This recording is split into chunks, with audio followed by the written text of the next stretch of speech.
appreciate the opportunity to give a brief update on the situation with the COVID-19 pandemic here in Larimer County, as well as in the state of Colorado. I'm going to be brief. I'm going to give updates on a couple of the metrics that we track, both through our dashboard, through Larimer County, as well as the Colorado's dial, and some of those key indicators, and then talk a little bit about what's going on with the Colorado dial. Looking at the first metric, the rate at which cases are increasing is one of the highest in the pandemic. There are more cases and more community transmission than at any other point in the pandemic, including our time during the April stay-at-home period. So when you look at this graph, it's pretty concerning where we talk about doubling on the 14-day case rate. So we're comparing that rolling 14-day case rate throughout the pandemic. You've heard that number quite a bit. But started alarming us right at September 14th, October 1st. We doubled in 18 days, as you can see on the graph. Then the month of October, we doubled.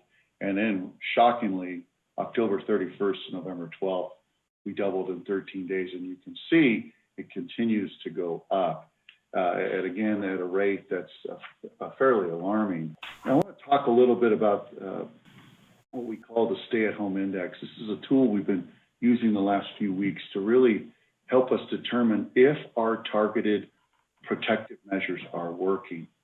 Well, the stay-at-home index uses cell phone data to estimate what percentage of the day county residents are staying home.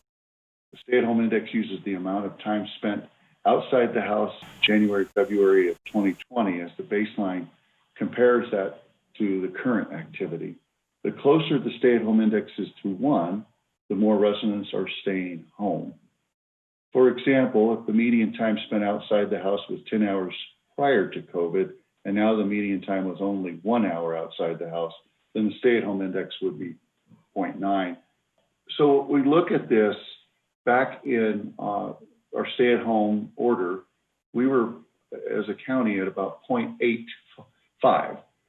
And even at the stay-at-home orders were being slowly removed and we're phasing back into reopening, Larimer County stayed for a couple months above that 0.5. And then we slowly dipped through the summer months. And then recently, except for a couple snowstorm events, it dropped down to nearly 0.3. And here's about the time you see a significant surge. Now, that's a couple things. One, COVID fatigue. 2, we're going from outdoors now to indoors.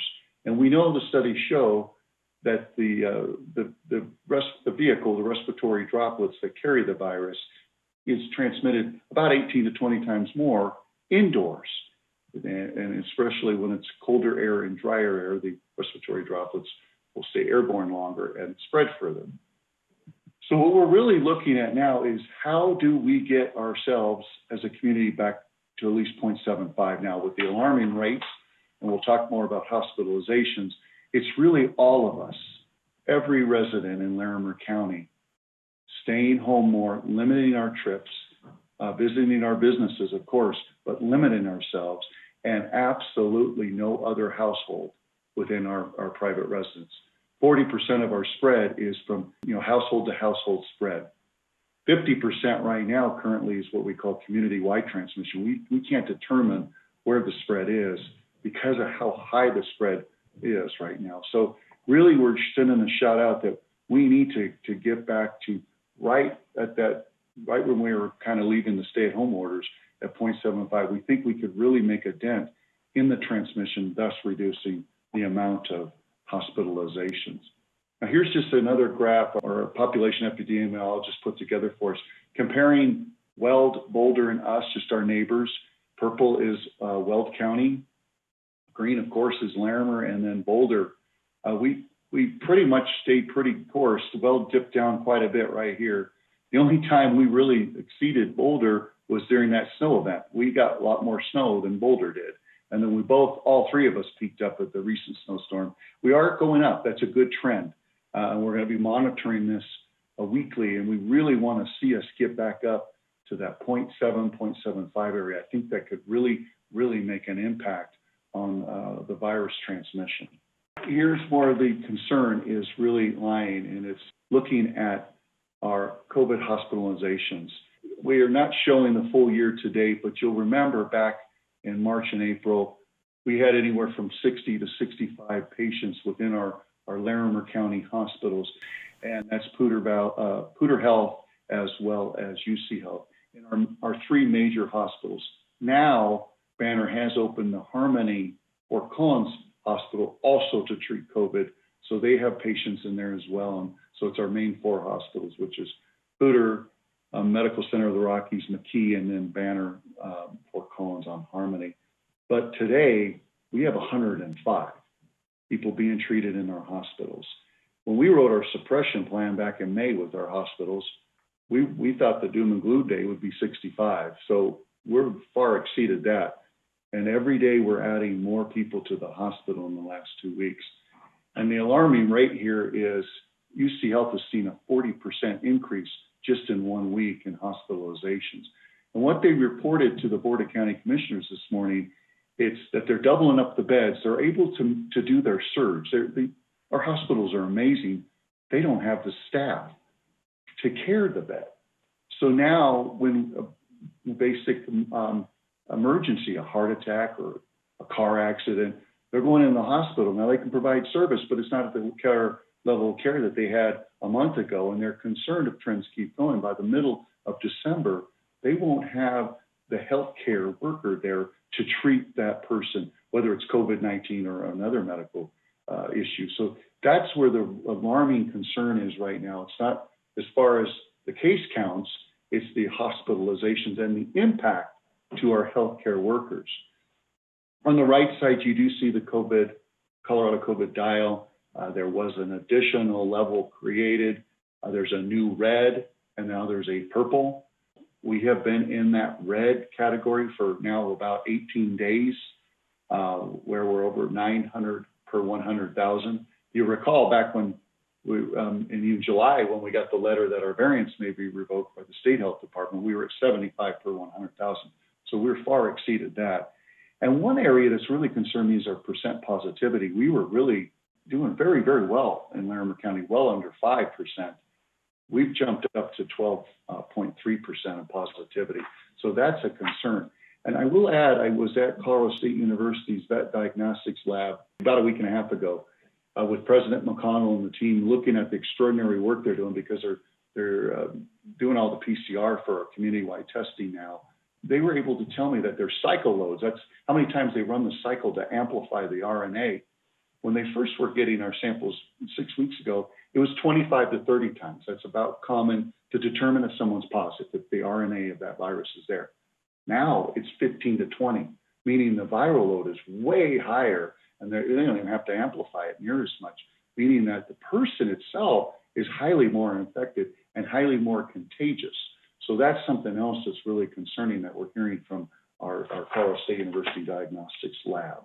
We're not in this alone. A matter of fact, there's over 20 counties that have been moved to the red category.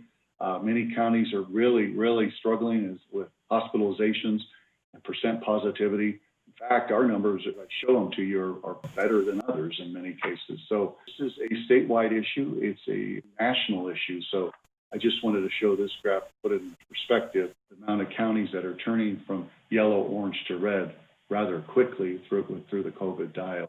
Again, we've got to support our businesses, and I'll talk a little briefly about that. And it's so important that we get out of red immediately. I'm begging everybody to please do everything they can.